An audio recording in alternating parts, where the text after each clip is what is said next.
welcome to the Auto Guide Show. This week, Kyle does a couple first drives, a merger does look like it's happening, and a car has a surprising path to North America. But first, a word from our sponsor. Picture this. You're halfway through a DIY car fix, tools scattered everywhere, and boom, you realize you're missing a part. It's okay, because you know whatever it is, it's on eBay. They've got everything: brakes, headlights, cold air intakes, whatever you need, and it's guaranteed to fit, which means no more crossing your fingers and hoping you ordered the right thing. All the parts you need, at the prices you'll love, guaranteed fit every time. eBay, things people love. All right, so let's get right into it, and we will start with somewhere that Kyle just got back from, one of his many trips, was driving the Jeep Wagoneer S. That's not actually a Wagoneer, it is a Jeep, and it's not powered by gas. Yeah, don't worry, it's not confusing at all. There are three Wagoneers. There's the Wagoneer S, which is the smallest, and then it's an EV. And then there's the Wagoneer, and that's the large... And the Grand Wagoneer is bigger than the Wagoneer. No, wait, it's not. Oh, wait, no, it's not. Yeah, no, it's not. Just like how the Cherokee and the Grand Cherokee were the same. Oh, no, they were two completely different models. Yeah. The naming scheme aside, this is important because it is the first Jeep all-electric on our side of the Atlantic. So there is the Avenger in Europe, which actually looks really cool. It's very tiny. So this is more... So you just say Avenger? Avenger. Yeah, it's the Jeep Avenger. What if they couldn't do it here because of Marvel? Well, and maybe, Dodge wants to keep that name for... Well, it's the same family. It has a much different meaning now than it did in the 90s for the general populace. I know that the Avengers have been around since the 60s or whatever. But yeah. Anyway, this is basically Grand Cherokee sized. It's an inch shorter, but it's a little lower and it's a little wider. So it's sportier. It actually kind of looks like a Grand Cherokee if you gave it a modernized facelift, until you get to the back. There is a huge wing. It's like Escort Cosworth style wing on the back. And my favorite fact about it actually is that the designers, when they made this crazy wing, they handed it to the engineers, and we know the story, right? Normally engineers are like, hey, guys, dial this back. Like, we got to make this work for production. The engineers decided, no, this is not big enough. And they didn't just increase it by a little. They made it 3 times bigger. It's like the Grinch. So it must be because of aero to help with, an EV getting through the air. But I'm looking at it now. You're right. It's like full Cosworth Escort with the double wing thing. Yeah. This totally looks like a Grand Theft Auto car. The front looks like a Jeep Kia kind of mashed together, and then you have a Escort back end. But I interviewed the head of Jeep, and he was discussing how this isn't really meant for people who are buying Trailhawk, Grand Cherokees, or Wranglers. It's for the different kind of Jeep customer. That's a good point. This was the only Jeep program I think I've ever been on and may ever be on that had no off-roading. 0. We were in San Diego, swanky neighborhoods, because this is a whole different type of Jeep. It's 600 horsepower and 617 pound-feet of torque. It is quick. It will smoke the front tires if you're in sport mode. But to your Charger. Yeah, to your point about that though, maybe it'll draw in more buyers. I mean, it's early days, right? Who knows? But to me, I think the thing that I couldn't get past with the Wagoneer S is that if you cover the logo from behind the wheel, it could be just about any EV. And I don't mean that in a bad way. It's very accomplished. It's very comfortable and quiet. I don't know where the Jeepness is. I wonder how much this does share with the Charger Daytona now that you mention it, because like those power figures and smoking the wheels, it's all sounding pretty familiar. You know what? Kudos to Jeep for knowing they have a lot of customers who don't care to off-road. They want the image. Sure. And I don't know if they did it just because this is the EV, but yeah, like I think other manufacturers less or more subtly have tried to do that. 4Runner, TRD Sport, things like that, right? But yeah, and actually to that point, when I was at the reveal back in May of last year, they did show a Trailhawk concept, and it looked really cool. Like I think this is the stepping stone, right, to get into this era of Jeep, and then Jeep can do what it does best down the road. It seems expensive at first. You're looking at 75-ish, I think, if I'm remembering right. But Everything. then I remember that this is the loaded model.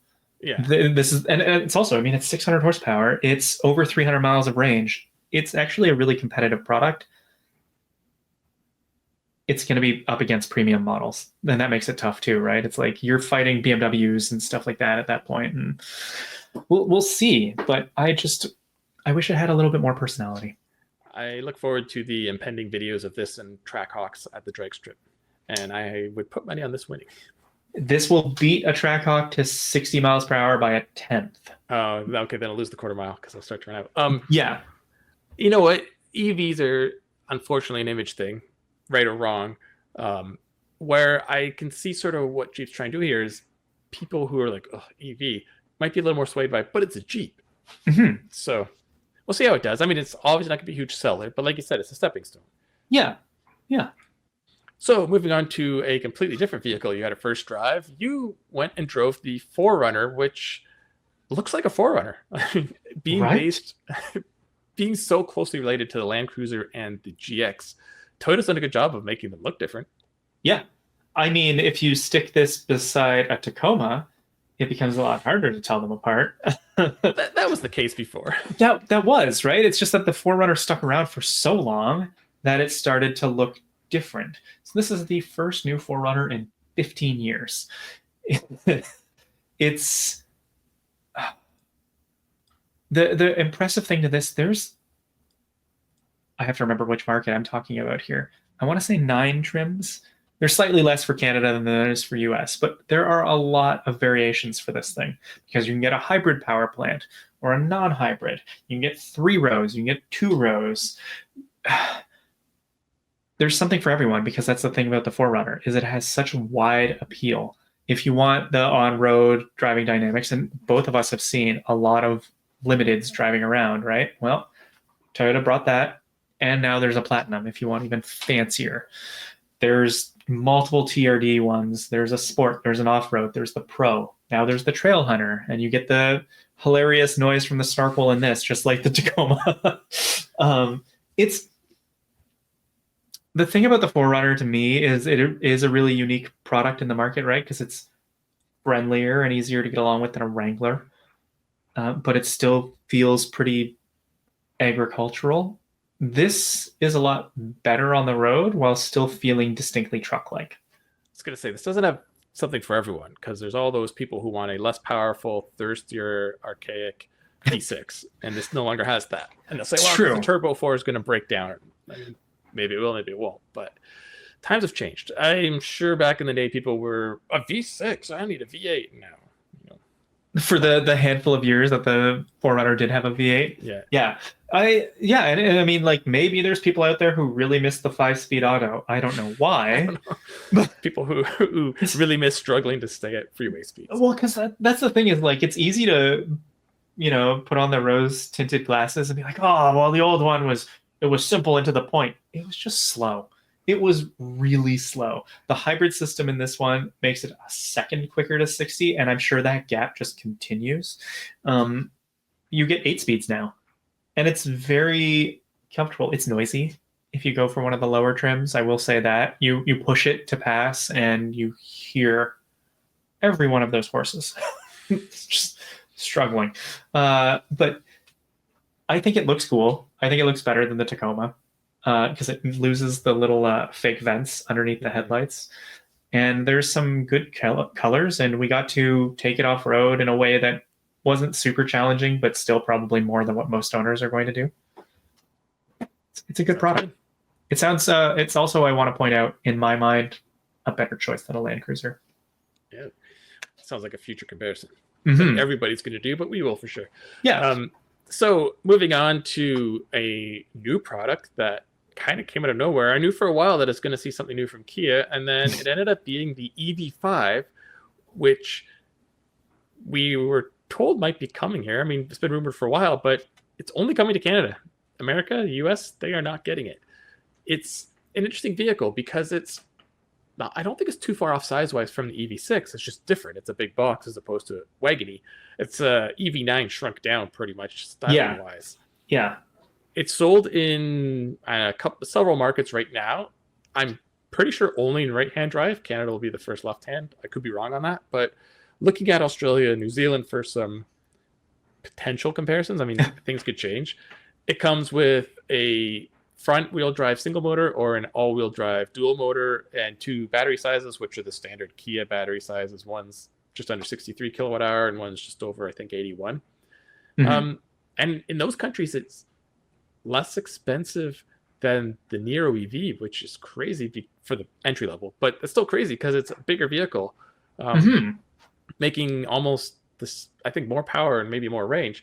Then as we dug into it, it's not on Kia Hyundai's usual, whatever their EV platform's called. EGMP. Yeah, that has the Ioniq 5 and 6 and the EV6 and the EV9 somehow, even though it's twice the size. And yeah, so this is based on a electrified version of the platform that underpins the Santa Cruz, the Tucson, the Sonata. So that may be why they keep the cost down, but I think it's gonna, like, if the price is close to Niro EV, which we already say is like a great value in EV, all-wheel drives won't be too much more. So this could be a big hit, and it's interesting that it's coming to Canada, not the US. There could be a variety of reasons, but yeah, I mean the Chevy Equinox EV is one of my favorite current ones out there in terms of it being affordable and right sized and good range, and this would be a direct competitor for it. And if it can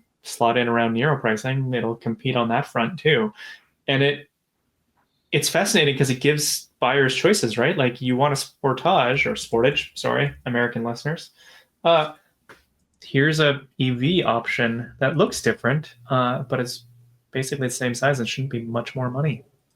yeah, like if it can start under 50 Canadian, and, Oh yeah, that's right. We have to talk Canadian dollars. and it only goes up to like, mid 60s for the all-wheel drive, that's undercutting a lot of similar sized EVs. Now it might have a little less range and a little less power, but it still has plenty of both. Like, we're talking over 300 miles for the all-wheel drive, and then just under, I think, when you get the GT line with the big wheels and stuff. So still, yeah, I hope it works well. And I don't know if the US is just playing a wait and see how it does here, or if it just doesn't fit their product planning. I mean, I know there's supposed to be a smaller EV3 coming, which yes, I guess will kind of signal the death of the Niro EV, because then you're really on top of each other. But I could see like EV3, EV6, EV9, that's sort of your scope. But I like this. It's funny, we said this the other day on the show with the Honda Zeros. This has suddenly shot up the list of cars I can't wait to drive this year as well. Right? Yeah, we're filling up the list, and it's not even February. Well, it will be when you listen to this. Yeah, and this comes out, they are saying, next year. I mean, it already exists. It's just you got to switch the steering wheel over and Canadianize it. Do we know off the top of our heads if it's sold in Mexico as well as Canada? That's not one of the countries yet. Okay. Like I said, if this is the first left-hand drive, yeah, I expect it to go to more places. But yeah, like, why is it not in Korea yet, or Mexico, or a lot of Europe? Yeah, interesting. So we'll see. I wonder if it's one of those things that was a surprise hit in the countries they made it, and like, oh, we could probably expand this. We can sell this elsewhere. Yeah. So moving on to Japan, I'm actually kind of surprised, and I'm surprised so quick, but it sounds like Honda and Nissan are merging, and it's going to be next month. Well, at least their plan's going to be next month. Yeah, because it's supposed to take till like 2026 to actually merge. But okay, if they're revealing the plan next month, that's wow.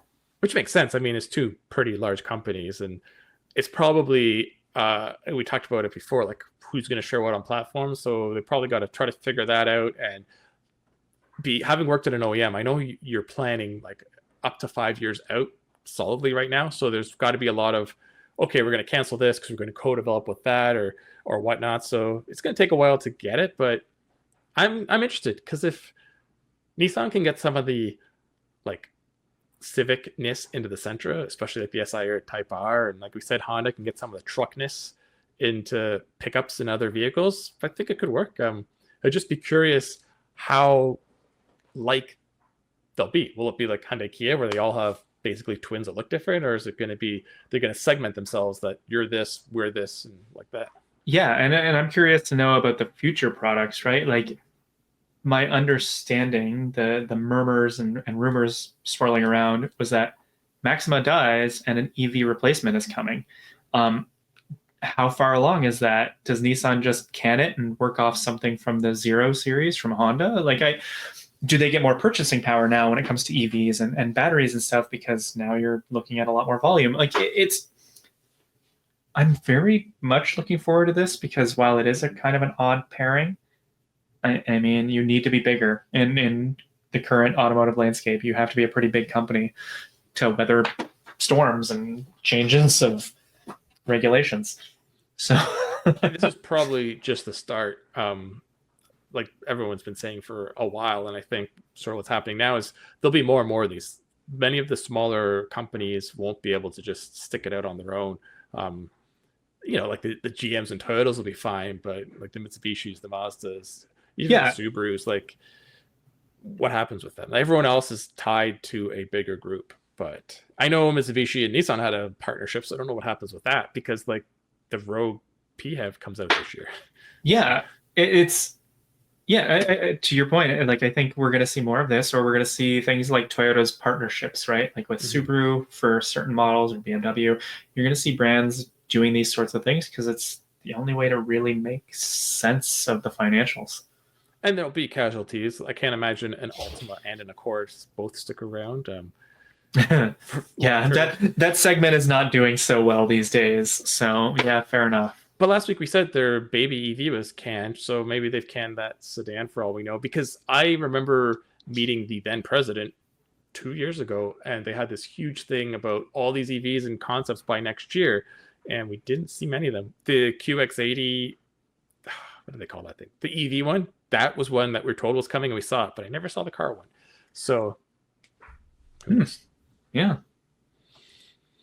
All right, and our final story of the week. Ford is going back to Le Mans, but the big prototype or hypercars, I guess they call them now, which is awesome. It's just like F1, more people in there.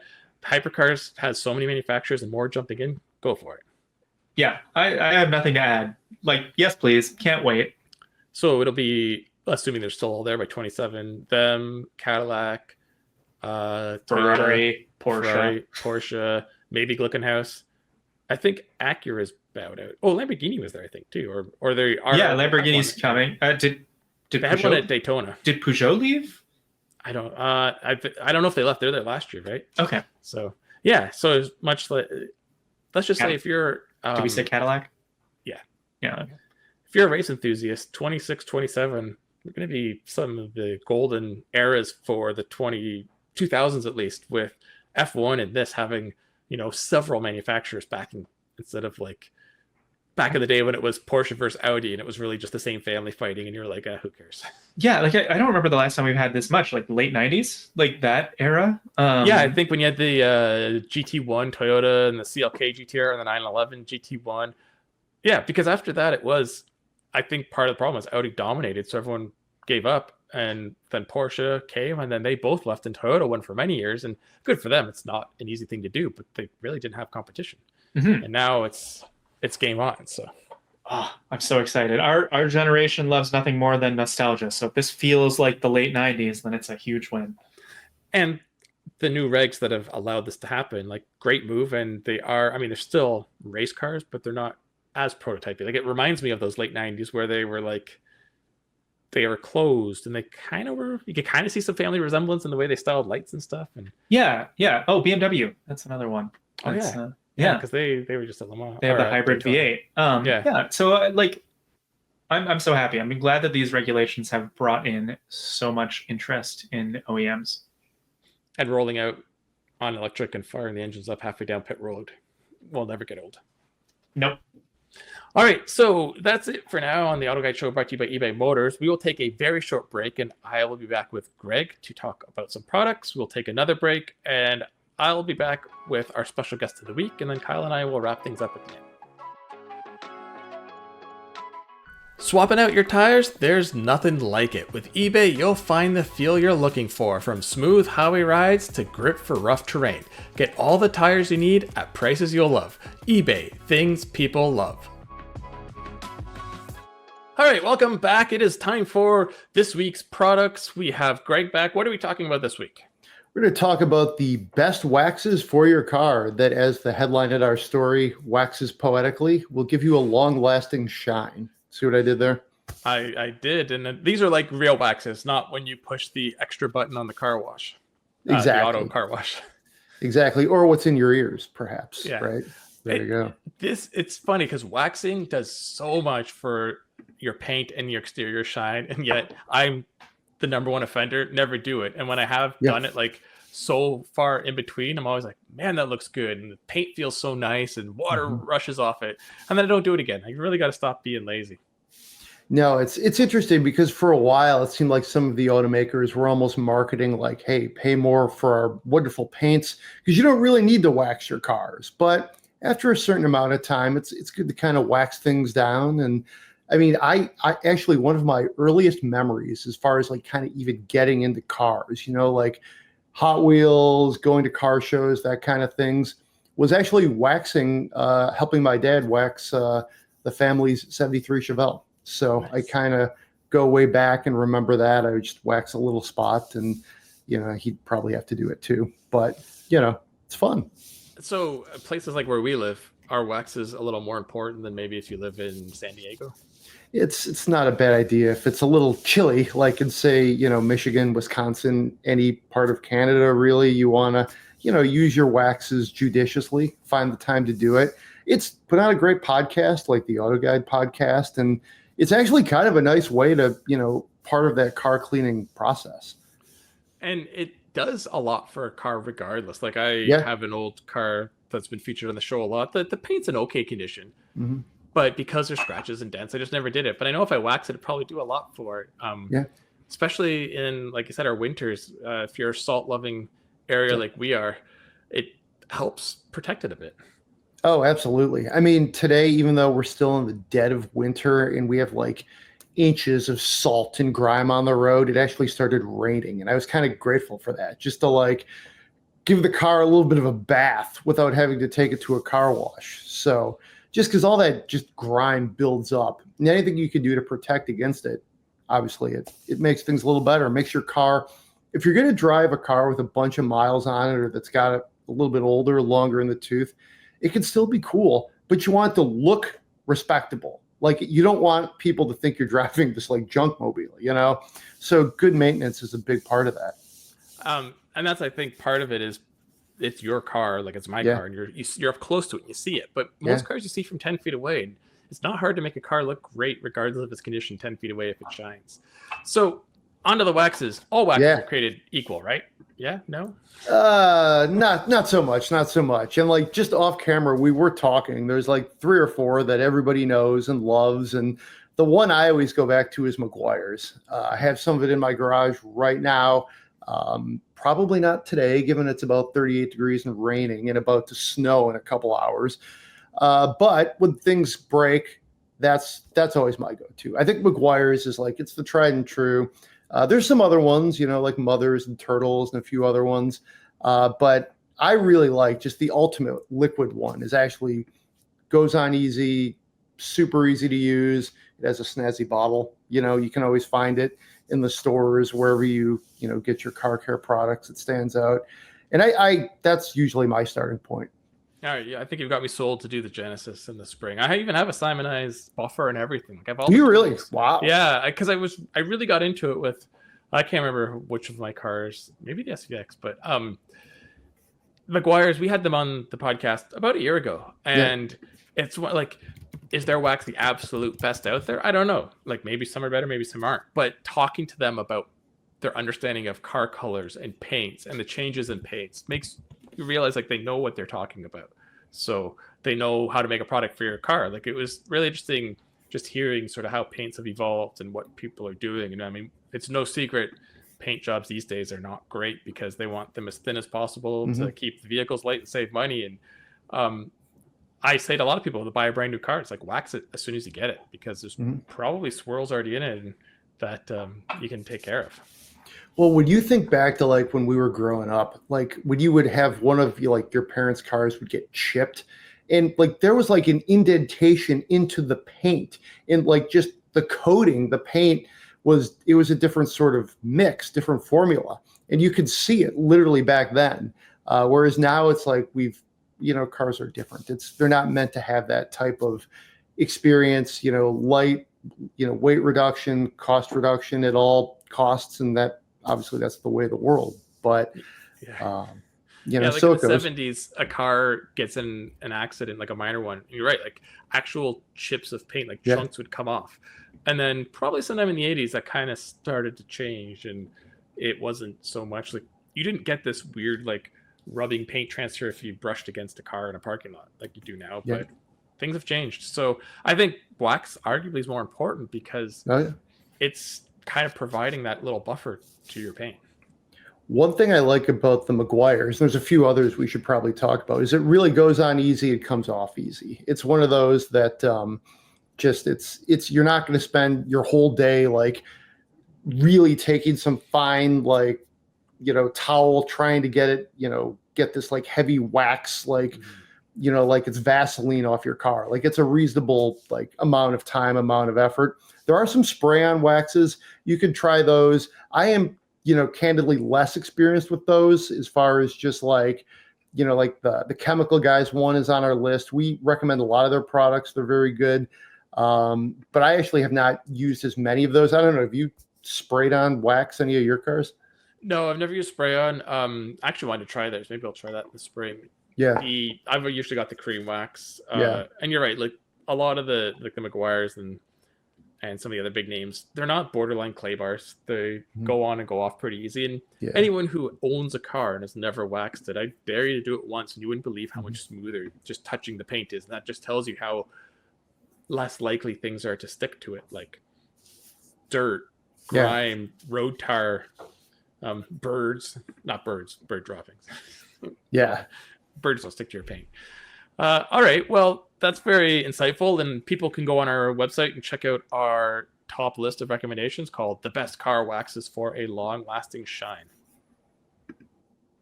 All right, well, thank you, and we will talk to you next week about some new products. See you later, Mike. Picture this. You're in the garage, your favorite room in the house, and you're tuning up your engine with parts you found on eBay. Every piece is just locking perfectly into place. You step back to admire your work, hands covered in grease, and because you're committed to driving that thing further than the odometer can handle, you start to think to yourself, you know what, I could probably also use some new brakes, some shocks and struts, and this baby deserves a new air filter. So you head right back to eBay. You can find any part you need there, it's unreal. From wipers and headlights to cold air intakes, exhaust systems, and even that turbo you've had on your mind. eBay is the stocked garage of your dreams, and you've got eBay Guaranteed Fit. Because eBay knows DIY fixes can be major, and mods are always intense, so you need to know that these parts guaranteed to fit every time before you dive in wrench first. And in the off chance you order a part and it doesn't fit, send it back, simple as that. You know what you love more than the car itself is driving it. You're serious when it comes to engine maintenance, and you're locked in when you're headed into a build. And that's exactly why you start with eBay, minor fix or complete overhaul. You want to get your ride back on the road, and you've got eBay Guaranteed Fit. So eBay created My Garage, where all you have to do is add your ride's info and get the exact parts that fit. When you see the green check, you're a click away from that part clicking perfectly into place. So now that you know all that, imagine standing at that open garage door looking at your car you love more than anything, knowing that anything is possible. Whether it's keeping it on the road forever or turning it into something that's never been on the road before. Because with eBay, your garage just got a whole lot bigger. Get all the parts you need at prices you love, guaranteed to fit every time. eBay, things people love. All right, welcome back. This week we have a special guest joining us. If you could just introduce yourself and what you do. Yeah, I'm Steve from This Week with Cars, and I run a YouTube channel. I do a lot of road racing. I've been to the salt flats, do off-roading. Basically everything that you can do in a car, I try to do it, and that's my whole life. I spend my whole life restoring cars, playing with cars, pretty much don't do anything else. Yeah, you're living the you're living the dream for a lot of people, and we've known each other for quite a while, and I follow along with all your adventures. They look great. So, I think before we get into the channel, let's kind of get to the start. So, did you get into cars on your own, or was it like passed down through the family? My dad was really into cars. He had, I think, 3 or 4 cars when he met my mom, and he's always been an American car guy, but weirdly, he had owned a Fiat 850 Sport Spider and a Sunbeam Tiger, Chevrolet Chevelle, all at the same time that he met my mom. So my mom knew that he was a car guy, and at this time he was experimenting with foreign cars as well as American cars. And so I grew up with that passion, and my dad has had a lot of cars now, and he showed me the ropes of working on cars and restoring cars. That's quite the collection. That's like sort of what people like us always want, a little bit of everything, and that would be quite a contrast back then to be driving the Sunbeam and then the Chevelle right after. Um, so fast forward, you started a YouTube channel. What got you into that, and how long have you been doing it? I've been doing the YouTube channel for, I think, about 4 years now. It's something that I always wanted to do, especially when Jay Leno started his Jay Leno's Garage. I felt that I could share the things that I was doing, but I thought at the time that the production value had to be there, and so I never got around to making my channel until recently. It got to be that I saw everybody was starting a channel, and a lot of them were filming it themselves, and the production quality wasn't the same as TV. And I kind of realized that it didn't have to be. People are going to watch things that are authentic, things that interest them, regardless of the production quality of it.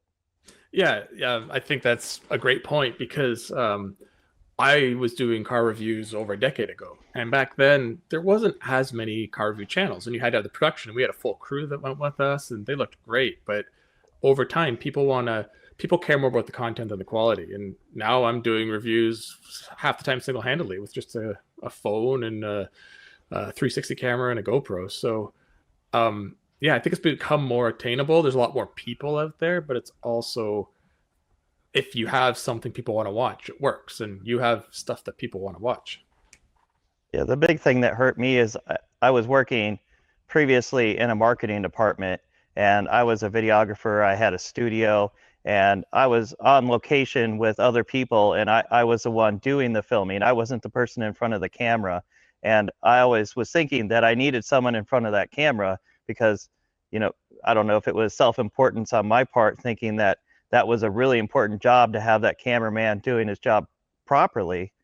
But that's what held me up for a long time in starting my channel. Yeah, it's tough coming from like what you did, or a photographer trying to not use a nice camera for photos, or a friend of mine who's actually going to be on this show in another month or so. That's an audio engineer. It's tough to sort of not go for the best quality when you're used to being able to achieve it. But like I said, you're doing well in only 4 years. What kind of content do you normally post on your channel? My channel is called This Week with Cars, and I called it that because I don't really make it all about one thing. Sometimes I'm restoring cars, sometimes I'm going to a race, sometimes I'm off-roading, but a lot of times I'm trying to make it a little bit educational. So it's kind of less about entertainment and more about education, except for when I go on an adventure or maybe a race or something like that. Yeah, and that's actually a good angle because it seems entertainment's the big driver on YouTube these days, and you don't get as much educational stuff. And I mean, I've watched your stuff and learned some things, and like I said, I've been following along with many of your adventures. So let's talk about the racing. What kind of races do you do mostly? Is it SCCA? The majority of my races today are probably with vintage racing groups, especially via CDA. I do a lot of racing with NASA, and SCCA not so much. I've never been real big with racing with SCCA.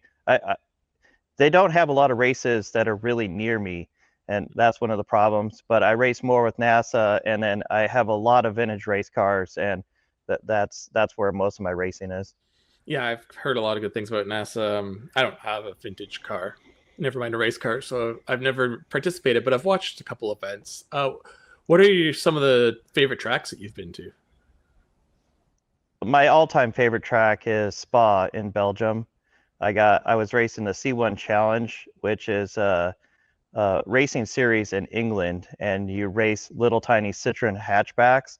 So we were racing the English series, but the one track outside of England that they go to is Spa, and that is my all-time favorite track that I've been to. Here in America, Road America is hands down my favorite track. Yeah, I guess that's semi-local for you. I get to go to Road America every year because I'm part of MAMA, the Midwest Media journalist group. So it's an excellent track. We don't get to go full on out because I wouldn't trust a lot of the media going wide open in cars. That's awesome. You got to race at Spa though. I've never been. I got to go to Nürburgring this year to watch the 24. I haven't been on track yet. Have you got to do that? Yeah, I spent an entire week driving the Nürburgring, and I was there. I got to drive several different cars, and I actually I was put into a teaching role. There were some instructors that were associates of mine that had dropped out, and they needed more instructors. And so somehow I actually got wrangled in as being an instructor on the Nürburgring. And we were there on a weekend where they were running the entire course, which is the Grand Prix course plus the Nordschleife. Oh, cool. So yeah, that's not something just, hey, get in and teach the whatever 100 corners of this track. I mean, I've played so many video games, I kind of know them, but it's very different whenever you go to somewhere in real life. Yeah, especially when you add the Grand Prix course portion into it. It's a totally different experience. What were you teaching them on? Like, what was your car that you got to drive to, or were you sitting passenger? Yeah, so when I was instructing, I would take all of them around in a lap, and the car that they had was a BMW 3 Series. Okay. So I drove them all around with me driving first, and then I let them drive, and then I would progressively give them more and more advice, or hey, we could go a bit quicker here, or if I could tell where we might get in trouble, I'll say, hey, we need to start slowing down now. Yeah, you didn't visit any of the barriers? No. In fact, it tends to rain a lot there, and it was raining quite a bit while we were there, and I was really impressed with the group that we had. They were all from New York City.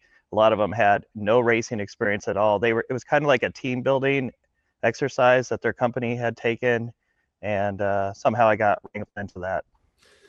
That's pretty cool. I mean, you show up at one of if not the world's most famous tracks, and then you're thrown into a teaching role.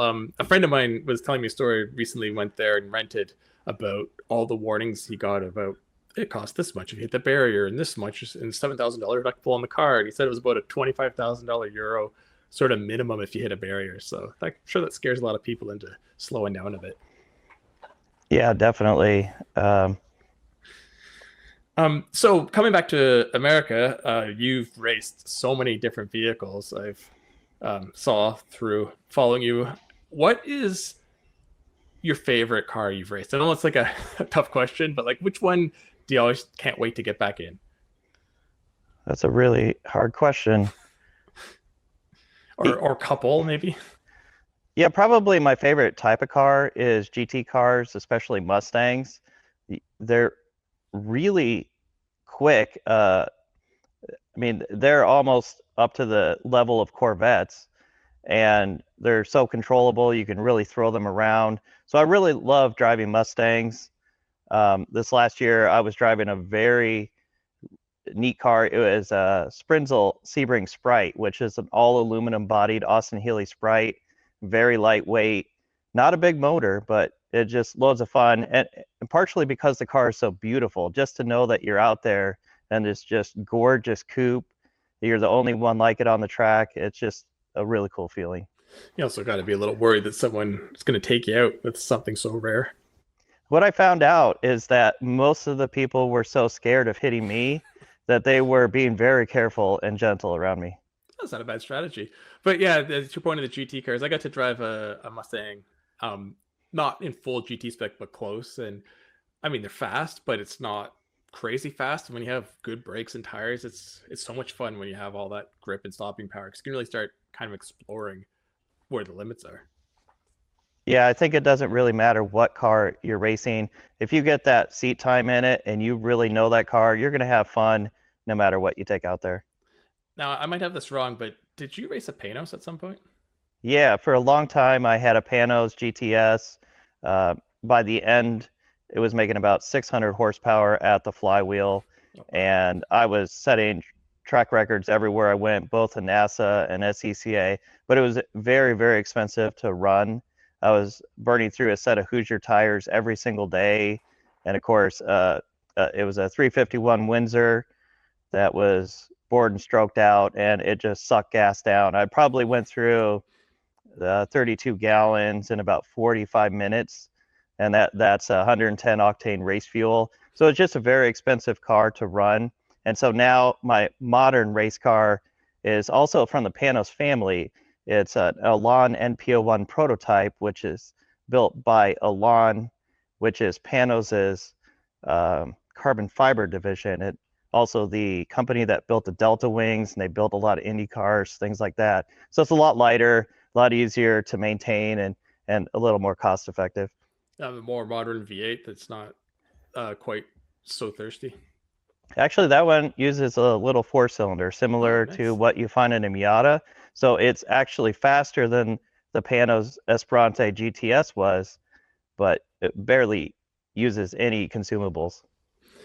Someone used to bring by every once in a while. I live near Mosport, which is now Canadian Tire Motorsports Park. In the vintage, they used to have one of their Le Mans cars. The GTSR, I think, and that thing was crazy. Like, it's unfortunate that it wasn't competitive because it was just such a different idea and it was independent. But I still love looking at them. I think you can kind of make a comparison between Panos as being America's TVR. They kind of have that same look. They put big American V8s in them. And some of the Panos, like the prototype race cars that you're talking about, were just insane. Mm-hmm. It was sort of the first. I mean, I'm sure it was the first ever, but the first that I became aware of where it was like almost a mid-engine front-engine car, because they had it shoved so far back, and if you looked at it, you wouldn't believe an engine was up there. But their first Roadster was a crazy-looking thing too. In I guess it was early '90s it came out. Yeah, I've actually got a guy just down the street from me that has one of those. With that sort of bolted on hood scoop. Yeah, I saw one once in real life, and that's it. That's cool. I'm sure he has a blast. So that's sort of the fun. Have you ever been in a car, yours or borrowed, that just scared you? Maybe not due to speed, just due to handling, braking, anything? Yeah, I have a friend that has a Nissan GTR, a Skyline, not the newest GTR, I would say like a 1993. And I went out on track. I think a couple of tracks. I think I drove it at Hastings, and I think I drove it at Road Atlanta. And that thing, the suspension was set up so wrong that it really scared me. In fact, I think I lost it in a straightaway over at Hastings once. I did a 360, didn't go off the track or anything, and just got it straightened out and kept on going. But yeah, I think that was the squirreliest, scariest car that I ever drove. Not because it was fast, but just because it handled so terrible. Yeah, and I mean, and that's a car that should handle well and has such a reputation, but it's obviously an import and you never really know what you're getting. And I remember when I first got into a club that did some track days, people would always come on the forum and say, like, I want to do this to the car to get this much more power, this or that, or I want to get tracking. What's my best like power upgrade? And everyone would always say, do your brakes, do your brake lines, then do your tires and suspension, then worry about the engine, because they're way more important. I don't think people get that. They just start throwing hundreds of horsepower at a car, and then the rest of it isn't set for it. Yeah, the number one thing to make your car faster on a track is definitely tires. That makes all the difference in the world. If you look at spec Miatas, they are running basically stock cars with roll cages, and then they're running some Hoosier race slicks or some Toyos, depending on if you're running in SCCA or NASA. But you don't have to change your car really to make it a race car. Just put some good tires on it. Yeah, the one and only time I drove Laguna Seca, it was in those cup cars, and they were so much fun because they're on slicks, and those cars, you couldn't get yourself in trouble unless you really tried to. So it was so much fun just kind of whipping them around. Yeah, they're great. I have 2 spec Miatas myself. Nice. Yeah, I mean, you can see a whole bunch of cars behind you. So when you do these racing, do you obviously know in advance what classes you're going to do, but do you have to sort of pick and choose what you maybe will trailer there together or separate? Like, is it a tough choice sometimes? When I'm doing vintage racing, I will make my car selection and which event I'm going to on whether they are featuring one of the cars that I have. Uh, there's a race for triumphs every year called the Kastner Cup, which celebrates Kaz Kastner, who unfortunately passed away a few years ago. But he was always at the race. He raced triumphs. He was the competition director for Triumph and then later for Datsun. And so if a Kastner Cup is happening there, I'll take my Triumph TR4. If there's a Sprite and Midget race there, I'll take one of my Austin Healey Sprites. If they're featuring Japanese cars, I may take my 280Z.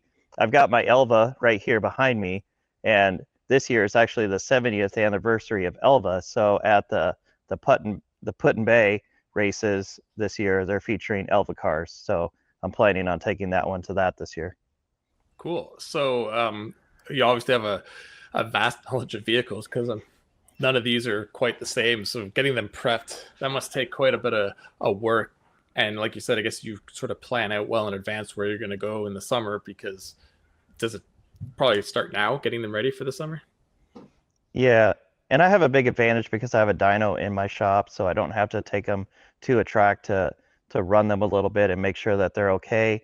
But keeping up on all of the safety upgrades that you have to make every year, whether it's to your belts or your window net or some of the garments that you wear, it can be time consuming to double check that on the cars and make sure that they have belts that aren't expired, for example. Yeah, speaking of which, I gotta get a new helmet. But beside the point, with the older sort of vintage cars that you have and you go to so many of these events, you obviously are in the community. Do you have people coming up to you now because of your success and how well dialed in your cars are? I wouldn't say because of how I run in a pack, but definitely because people have seen my YouTube channel, which uh, usually they own a car that I also own and they see me working on it. So I get a lot of people coming up to me and saying, hey, I've seen your videos. Now I've started to work on my car. I'm getting it back out of the garage. It seems to be a little bit inspiring to people that, hey, these cars are really simple and you really can work on them yourself. You don't need to take it to a shop to get it back on the road. So having such a wide variety of knowledge through the decades, is it easier or harder to keep an older race car sort of in spec tuned up compared to a new one? Because I know the new ones would probably have better technology and maybe they don't fall out of adjustment, but the old ones were simpler. Yeah, I don't think there's any difference between them.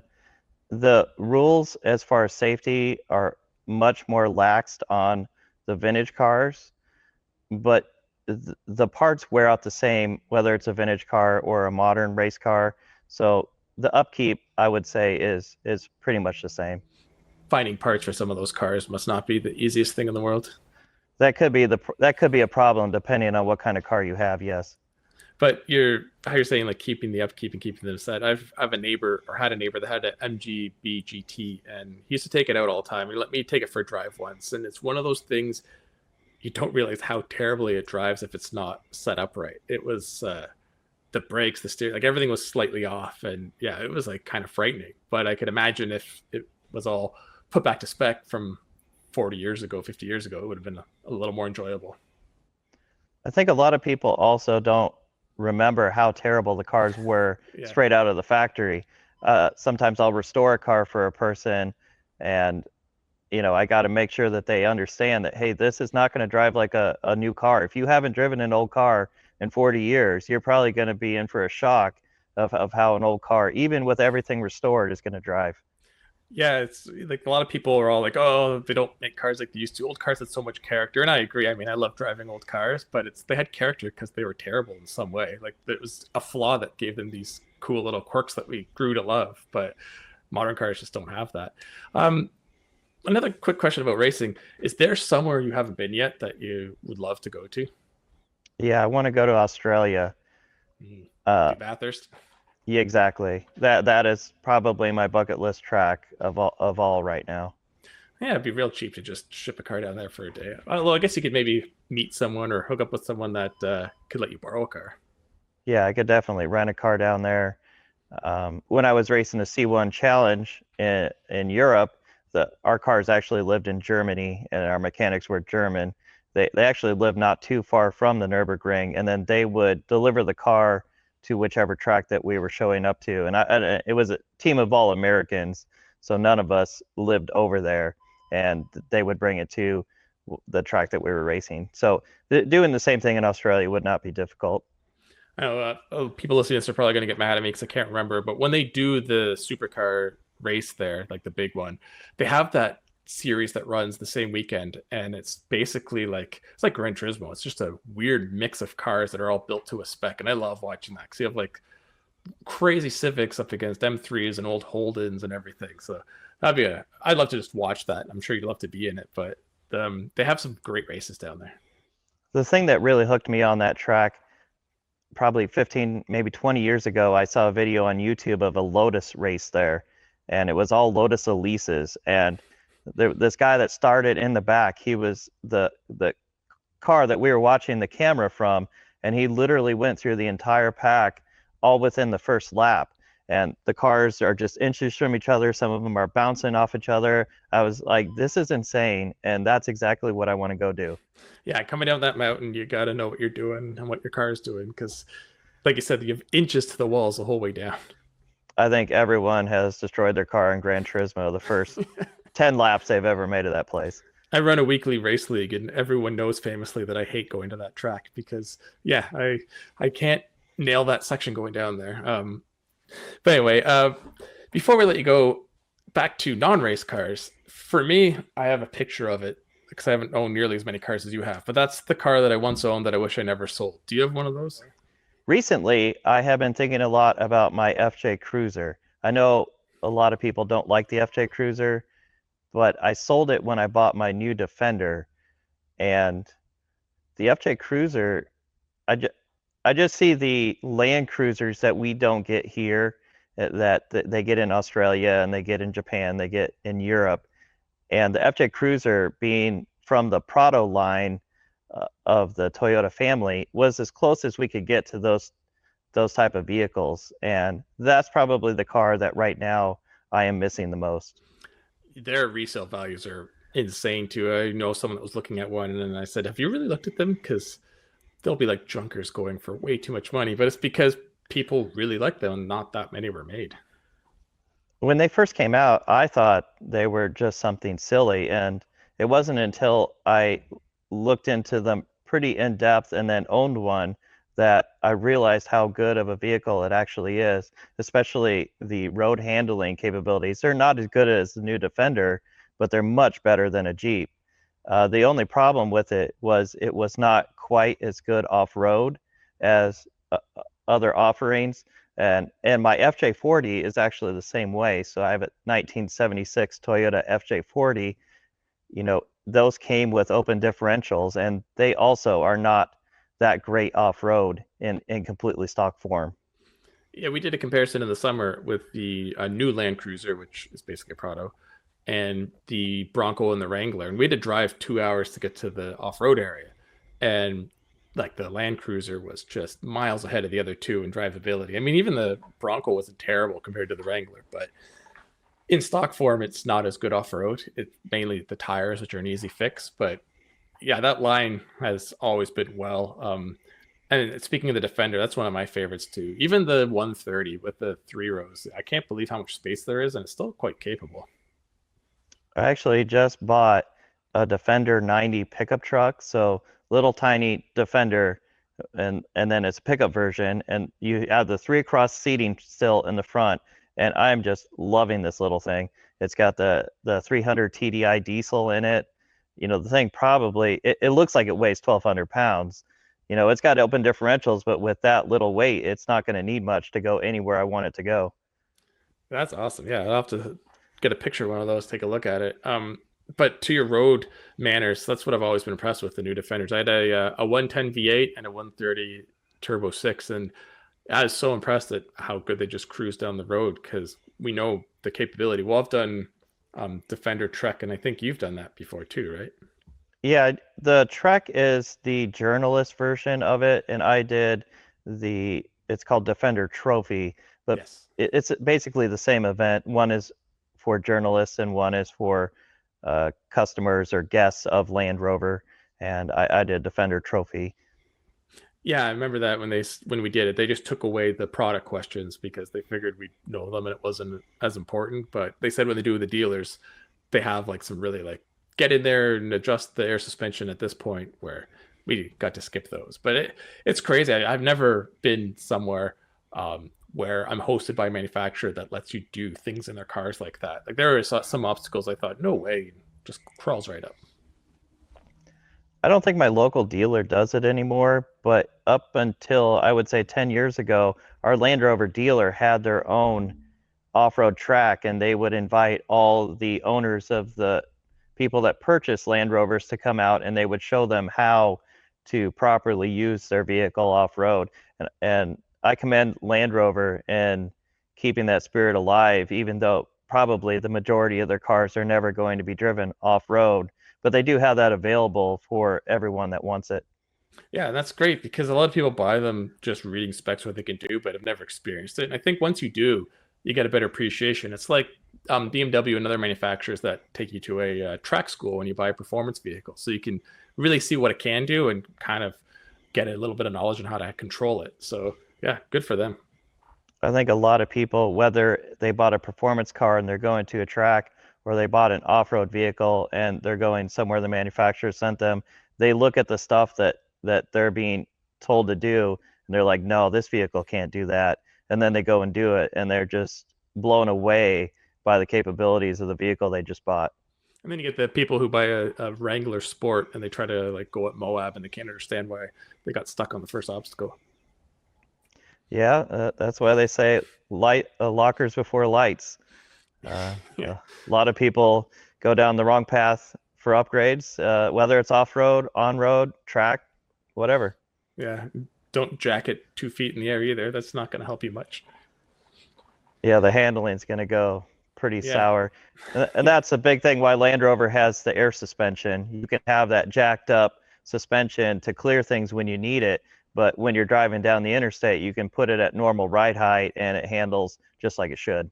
Yeah, and it's not like, you go up an inch or two. Like it gets way up there, like over 11 inches, which is pretty impressive considering where you're probably going to take it. Because not everyone's going to take their brand new Defender off road, but it's just nice knowing it's there. And there's these little things that you can add to them called lift rods, and it tricks the sensor into thinking that you're actually at a lower ride height than you are, and then you can bring your suspension up another 3 inches from what the Land Rover lets you do it. And yeah, the amount of ground clearance you can get from those is incredible. Yeah, that's awesome. So, one last question before I let you go. We've kind of talked about all aspects. What is your favorite thing to do automotively? Is it racing, off-road, just going for a nice cruise in an old car? Honestly, I think working on the car and building it with a goal. Like if I'm building a race car, to see if I can build the car to be extremely reliable, I think that is what my favorite thing to do is. It's a challenge of you against the environment that vehicle is going to go into, and being able to have everything done before you go to the track or before you go out to Moab, and to have thought ahead on all the things that are going to go wrong or that you're going to encounter, and try to build the vehicle to tackle those things. I can understand that. As someone who doesn't have much mechanical ability at all, I can understand. Yeah, like knowing this is the thing I put together, and now you're at the racing as opposed to you just show up and someone hands you the keys. Yeah, it's a reason why there's a lot of team owners or people that get involved in motorsports and they don't do the sport themselves.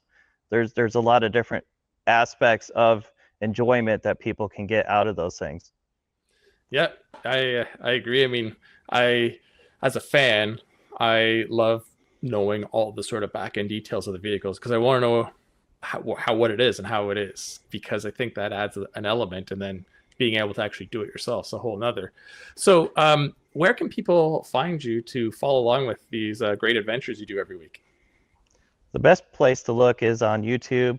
My channel is called This Week with Cars. Of course, I have a website, Instagram, TikTok, all those things under the same name. So This Week with Cars, you can find me on the web. All right. Well, thanks a lot. It's been a great talk, and hope I get to see you again soon. Not how long it's been between my last visit and this. And good luck this summer and all your racing and off-road adventures. Yep, I'm sure we'll run into each other again. See ya. All right. See ya. All right. Well, that was fun talking with Steve.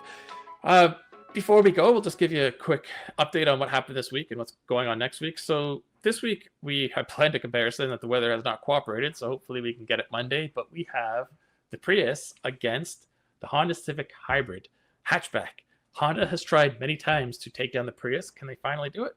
We'll see. Yes. I think it's their best shot. The clarity was cool, but I think the Civic name and the practicality and how good the new hybrid system is, it's going to be a tough one. We'll see. Yeah, I'm the one driving the Civic this week, and so far I've been really impressed. So yeah, and then doesn't like the new Civic. Yeah, and then what else for us next week, Mike? So next week I have nothing because I will be going to the Chicago Auto Show where there will be 2 vehicles unveiled by Subaru. They announced that, I think it was just yesterday, that there will be 2 global introductions. So I'll be checking that out and anything else at the show. But because that'll take up most of my week and our comparison Monday, I will be driving anything else. What about you? I'm driving something super, practical, just like the Prius and the Civic. I'm driving an Alpina XB7. Oh, yes. The 600 and something horsepower X7 from BMW, but being modified from Alpina. So it'll be one smooth, enjoyable ride, I'm sure. The perfect 3-row SUV for you to drive by yourself down into one of the busiest cities in North America. Yes, I do have some family plans on the weekend and visiting some people. So hopefully I can maybe stuff it full of things or people so we can actually see what it's like. I mean, price will be ridiculous because that's just the field you play at that point. But yes, when I had the X7 M60, it was like potentially my favorite large SUV. I just love that thing. So a little bit more of everything can't hurt if you can afford it. Yeah. All right. Well, that wraps up the Auto Guide Show brought to you by eBay Motors. We will be back next week with another special guest. I'm really looking forward to it. And I'll have some details on the auto show. We'll talk about other reviews that will be posted. Kyle has another first drive coming up. I do. And I have a very rare car, quite affordable, but very rare. But I'm not going to spoil what it was. So until then, we'll see you next week. So long, everybody. Picture this. You're halfway through a DIY car fix, tools scattered everywhere, and boom, you realize you're missing a part. It's okay, because you know whatever it is, it's on eBay. They've got everything, brakes, headlights, cold air intakes, whatever you need, and it's guaranteed to fit, which means no more crossing your fingers and hoping you ordered the right thing. All the parts you need, at the prices you'll love, guaranteed fit every time. eBay, things people love.